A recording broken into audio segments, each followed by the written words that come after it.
Karma Choice started by accident. My daughter and her friends were struggling in school, and there was a lot of tragedies happening, and it was actually after a funeral that I looked around the room at Lily and her friends, and I thought, oh my God, these kids are so stressed out. And as a woman in long-term recovery, I knew that my mindfulness practice was pivotal for me and my mental health. And I thought, God, there's got to be a way that I can help these kids. How hard could it be to put one program in one school? And that was really all I was going to do. Raise money for that one program. It was great. And then all of a sudden we started getting calls from other schools. My children were doing Karma Choice as part of an after-school activity, and I had no idea that my children could be so calm and peaceful in a space. And I said, this is a program that I want to bring to our students. We don't hurt other people.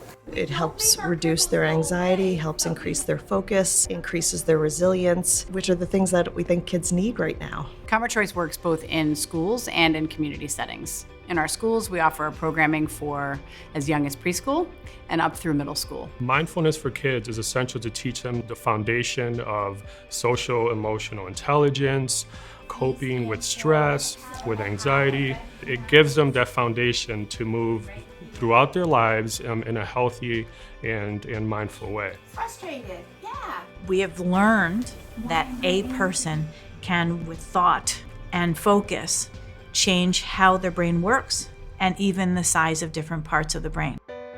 So what we're doing here is building a capacity that builds upon itself and gets greater and greater over time for a person to have coping skills, to have the ability to be resilient in stressful situations. I just noticed that I felt more settled. Staff members attended a Karma Choice for Educators program, and so the language was part of our school culture. How would we meet the mindfulness?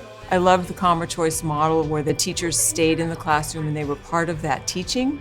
So after a test or before a test or different opportunities that produce stress for kids, that they would implement some of the tools that the kids had been exposed to. Educators across the country can take our courses and receive their own graduate credit for taking them. My first reaction was not interested, don't have time in my day to teach this, not my responsibility. You noticed that too, William? And I quickly discovered it made a world of difference with my kids. It was those most dysregulated kids who made the greatest gains. The concept of this being primary prevention has always been very appealing to me because you don't know who's in trouble.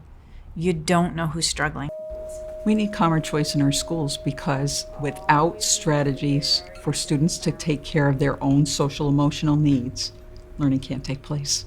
It's really pretty simple. We started getting calls from all over the country saying, bring this to us, we need this in our setting. We thought, how are we going to build this out to be able to reach as many people that need us and serve them all? And thankfully, we've really been able to do that through our introduction of virtual programming.